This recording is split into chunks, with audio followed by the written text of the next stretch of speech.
اعمال ساتھ ہیں، اور یہی اعمال آپ کے ساتھ آگے تک قبر، حشر، اور اسی پر پھر جنت اور جہنم کا فیصلہ ہونے والا ہے کہ عمل سے زندگی بنتی ہے، جنت بھی جہنم بھی۔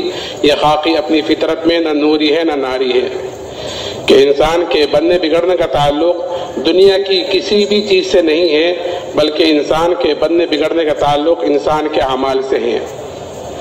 اعمال کہلاتے ہیں کہ انسان 24 گھنٹے جو کام کرتا ہے، صبح سے شام تک، سونا ہے، جاگنا ہے، کھانا پینا ہے، کمانا ہے، خرچ کرنا ہے، شادی بیاہ ہے، کمانا ہے، کہ جو بھی کام کرتا ہے کہ یہ اس کے اعمال کہلاتے ہیں۔ اور یہی سارے کام جو اللہ کو نہیں مانتے وہ بھی کرتے ہیں، جو اللہ کو نہیں ماننے والے وہ بھی سارے کام کرتے ہیں، وہی سارے اعمال وہ یہ بھی کرتے ہیں۔ فرق ان میں اور ہم میں اتنا ہے کہ ہمیں ان سارے کام کرنے کا طریقہ بتلایا گیا ہے۔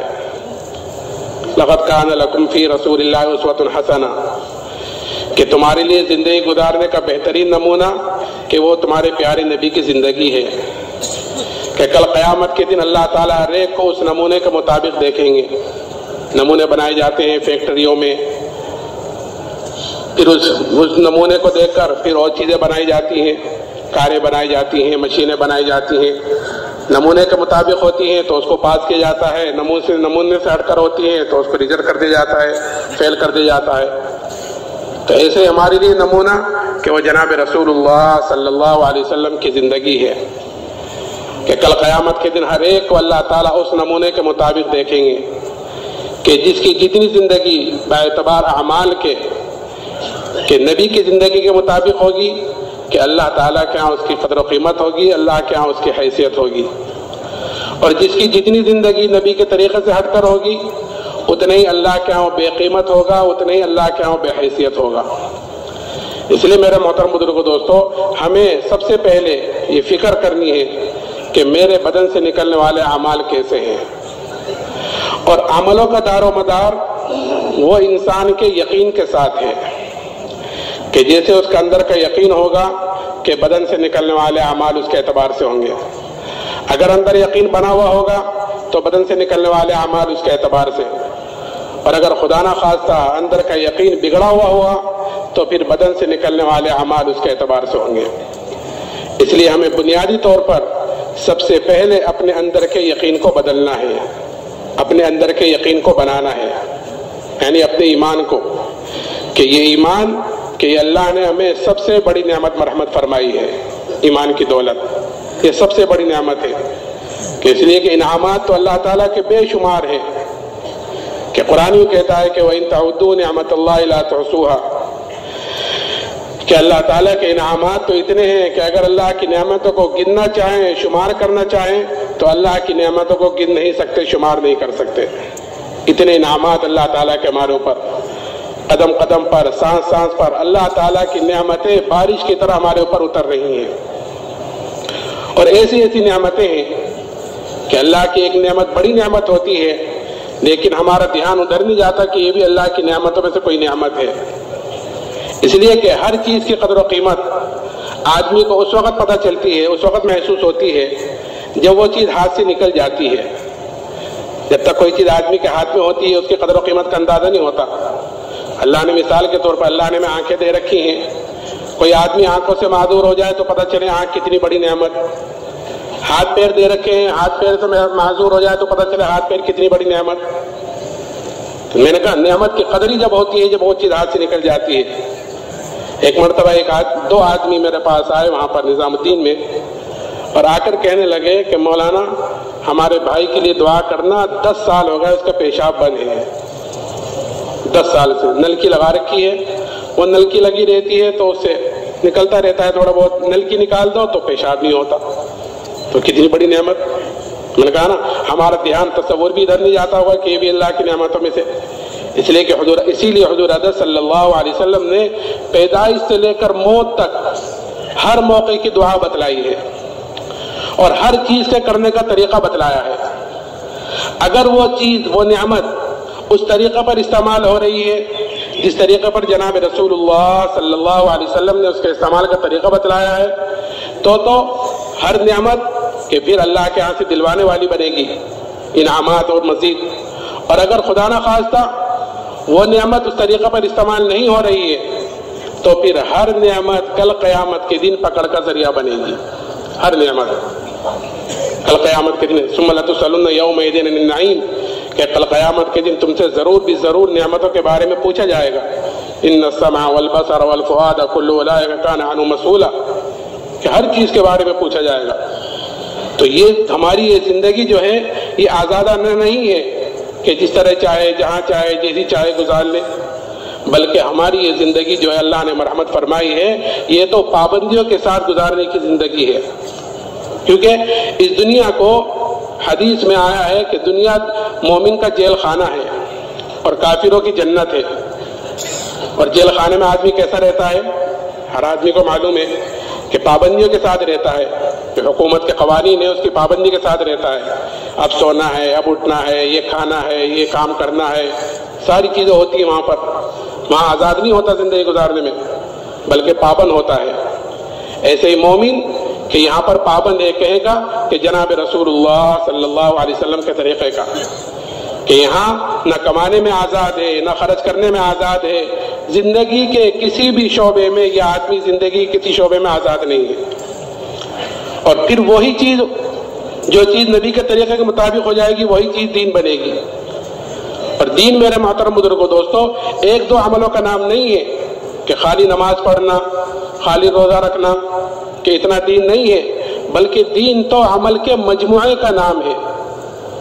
دین عمل کے مجموعے کا نام ہے کہ جو چیز بھی ہماری جناب رسول اللہ صلی اللہ علیہ وسلم کے طریقے پر ہوگی وہ چیز ہماری دین بن جائے گی، ہماری چیز عبادت بن جائے گی.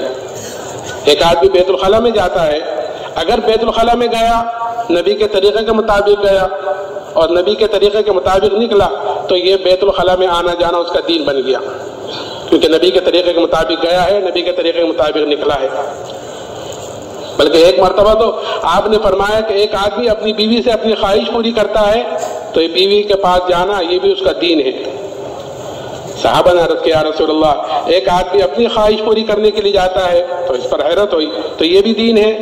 آپ نے فرمایا کہ اگر اپنی خواہش غلط طریقے پر پوری کرتا تو اس پر گناہ ہوتا نہیں ہوتا، کہ جب غلط طریقے پر خواہش پوری کرنے پر گناہ ہو رہا ہے تو صحیح طریقے پر خواہش پوری کرنے کا اجر و ثواب بھی ہے.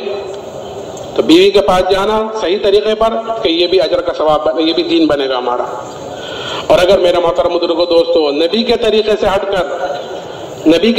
ہٹ کر کوئی آدمی عبادت کرے اور اونچی سے اونچی عبادت کہ سب سے اونچی عبادت کہ نماز، کہ اگر وہ نماز پڑھ رہا ہے اور نبی کے طریقے سے ہٹی ہوئی ہے وہ، کیونکہ نبی نے فرمایا کہ صلو کما رأیتمونی اصلی، کہ نماز ایسے پڑھو جیسے نماز مجھے پڑھتا دیکھ رہے ہو. آپ نے ایک صحابی کو 3 مرتبہ واپس فرمایا کہ جاؤ نماز پڑھو، تم نے نماز نہیں پڑھی. تو حدیث میں آتا ہے کہ وہ نماز جس کا وضو اور رکوع اور سجدہ اچھی طرح نہ کیا گیا ہو، اچھی طرح نہ کیا گیا ہو کیا مطلب؟ یعنی نبی کے طریقے کے مطابق نہ ہو. تو جس کا وضو رکوع سجدہ اچھی طرح نہ کیا گیا ہو تو وہ نماز پرانے کپڑے کی طرح لپیٹ کر نمازی کے منہ پر واپس مار دی جاتی ہے. کیوں؟ کیونکہ نبی کے طریقے سے ہٹ کر ہے. اور پھر اتنا ہی نہیں، وہ نماز وہ بددعا دیتی ہوئی جاتی ہے کہ جیسے تو نے مجھے ضائع اور برباد کیا اللہ تجھے بھی ایسا ضائع اور برباد کرے، کیونکہ طریقے سے ہٹی ہوئی ہے. تو میں عرض کر رہا تھا کہ انعامات اللہ تعالیٰ کے تو بے شمار ہے، پھر ان تمام نعمتوں کے استعمال کا طریقہ آپ نے بتلایا ہے. ایک مرتبہ سخت گرمی دوپہر کا وقت حضرت ابو بکر صدیق رضی اللہ تعالی عنہ مسجد میں تشریف لائے. تھوڑی دیر میں حضرت عمر رضی اللہ تعالی عنہ بھی آئے. تو حضرت عمر نے حضرت ابو بکر سے پوچھا ابو بکر گرمی ہے دوپہر کا وقت ہے تم یہاں پر؟ کہ عمر بھوک کی سختی مجھے باہر لے کر آئی ہے، بھوک کی شدت باہر لے کر آئی ہے. کہ اچھا عمر تم کس لیے آئے ہو؟ کہ ابو بکر میں بھی اسی لیے باہر آیا ہوں، بھوک کی شدت مجھے بھی باہر لے کر آئی ہے. یہ دونوں باتیں کر رہے تھے کہ اتنے میں جناب رسول اللہ صلی اللہ علیہ وسلم تشریف لائے اور آپ نے ان دونوں سے پوچھا کہ تم دونوں گرمی ہے دوپہر کا وقت ہے کہ یا رسول اللہ بھوک کی وجہ سے باہر آئے ہیں. آپ نے فرمایا قسم ذات عالی کی جس کے قبضے میں میری جان ہے میں بھی اسی لیے باہر آیا ہوں. بھوک کی وجہ سے۔ یہ تینوں حضرات باتیں کرتے ہوئے ایک صحابی حضرت ابو ایوب انصاری رضی اللہ تعالیٰ عنہ ان کے مکان پر تشریف لے گئے۔ وہ تو گھر پر نہیں تھے، گھر والوں نے اہلاً و سہلاً کہا، بٹھایا۔ تھوڑی دیر میں وہ صحابی آئے اور آتے ہوئے اپنے ساتھ ایک کھجوروں کا بڑا سارا خوشہ توڑ کر لے کر آئے اور اللہ کے حضرات کے سامنے پیش کیا۔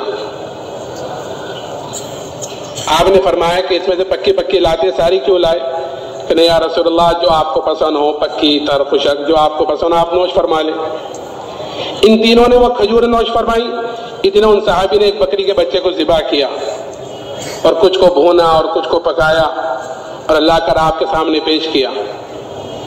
آپ نے ایک روٹی کے ٹکڑے پر ایک گوشت کا ٹکڑا رکھ کر حضرت ابو ایوب انصاری کو دیا اور یہ فرمایا کہ یہ فاطمہ کو دے کر آؤ، اس نے بھی کئی دنوں سے ایسی کوئی چیز نہیں کھائی۔ وہ صحابی تو لے کر چلے گئے۔ یہ تینوں حضرات یہ کھانا نوش فرما رہے تھے، کھا رہے تھے اور آپ کی آنکھوں سے آنسو بہہ رہے تھے، آپ رو رہے تھے اور روتے ہوئے آپ نے فرمایا یہی وہ نعمتیں ہیں جن کے بارے میں ہم سے سوال ہوگا، پوچھا جائے گا۔ ہم صبح سے شام تک کتنا کھانا کھا لیتے ہیں اور کیسی کیسی الحمدللہ غذائیں کھا لیتے ہیں، ہمارا تصور بھی نہیں ہوتا کہ ان چیزوں کے بارے میں کل پوچھا جائے گا۔ تو جب آپ نے یہ بات فرمائی تو ان دونوں ساتھیوں کو یہ چیز بڑی شاک گزری کہ یا رسول اللہ، ایک چیز اتنی بھوک کے بعد، اتنی مشقت کے بعد، اتنی بھوک کے بعد ایک چیز میسر ہوئی ہے، اس کے بارے میں پوچھا جائے گا؟ آپ نے فرمایا کہ ہاں اس کے بارے میں بھی سوال ہوگا۔ پھر آپ نے اس کے استعمال کا طریقہ بتلایا، جو میں کہنا چاہ رہا ہوں مثال کے طور پر کہ آپ نے ہر چیز کے استعمال کا طریقہ بتلایا۔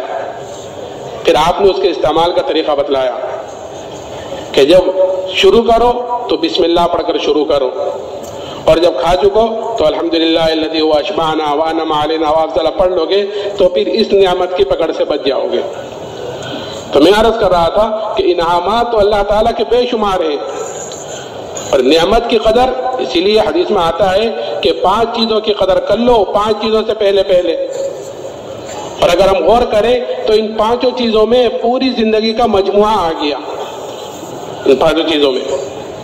کہ پہلی چیز کہ جوانی کی قدر کرو بڑھاپے سے پہلے پہلے، کہ اللہ نے جوانی دی ہے کہ اس کی قدر کہ بڑھاپے سے پہلے پہلے، کہ ایک مرتبہ جوانی چلے گئی اب وہ کسی قیمت پر واپس نہیں آنے والی ہے۔ اور جوانی کی عبادت اللہ کا مقبول ہے۔ وہ 7 آدمی جو عرش کے سائے کے نیچے ہوں گے ان میں ایک وہ جوان بھی ہوگا جو جوانی میں اللہ کی عبادت کرتا ہوگا۔ کیوں؟ اس لیے کہ جوانی میں اعضاء بھی قوی ہوتے ہیں، آدمی کے اندر خواہشوں کا بھی زور ہوتا ہے کہ ان خواہشوں کو قربان کر کر آدمی اپنی جوانی اللہ کی عبادت میں، اس کے دین کو پھیلانے میں لگاتا ہے، تو پھر ایسی جوانی کے بعد اللہ کیا مقبول ہے۔ تو جوانی کی قدر فرمایا کہ بڑھاپے سے پہلے پہلے، اور مالداری کی قدر کرو تنگ دستی سے پہلے پہلے، اور فرمایا کہ خالی اوقات کی قدر کرو مشغولی سے پہلے پہلے۔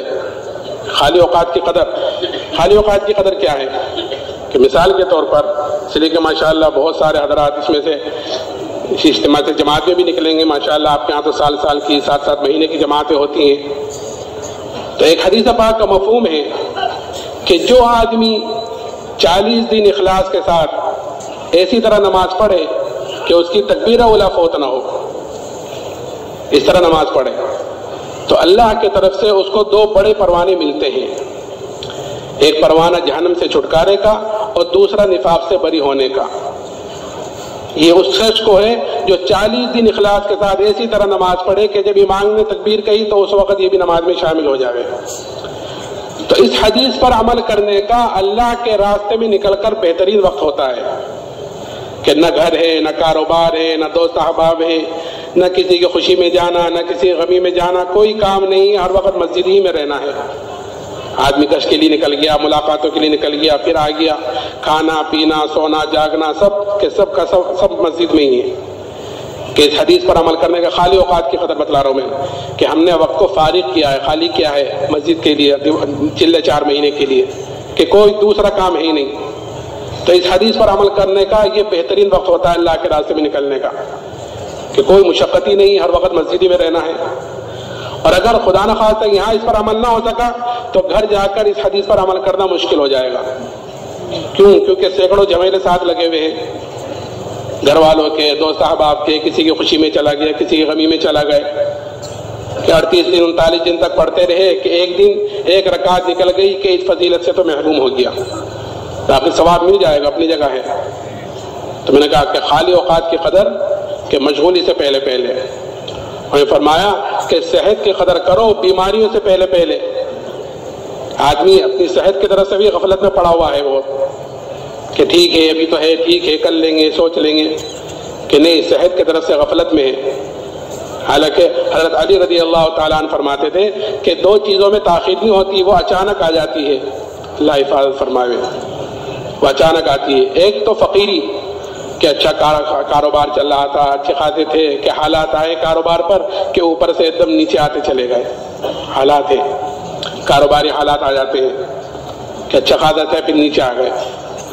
اور ایک بیماری کہ اچھا خاصا صحت تھے کہ ایک دم بیٹھے بیٹھے فالج کا اثر ہو گیا، اچھا خاصے تھے کہ کوئی اور بات ہو گئی۔ اس لیے ہر وقت اللہ سے ایمان کے بعد جو مانگنی چاہیے وہ عافیت مانگنی چاہیے، ہر وقت عافیت مانگے صبح شام۔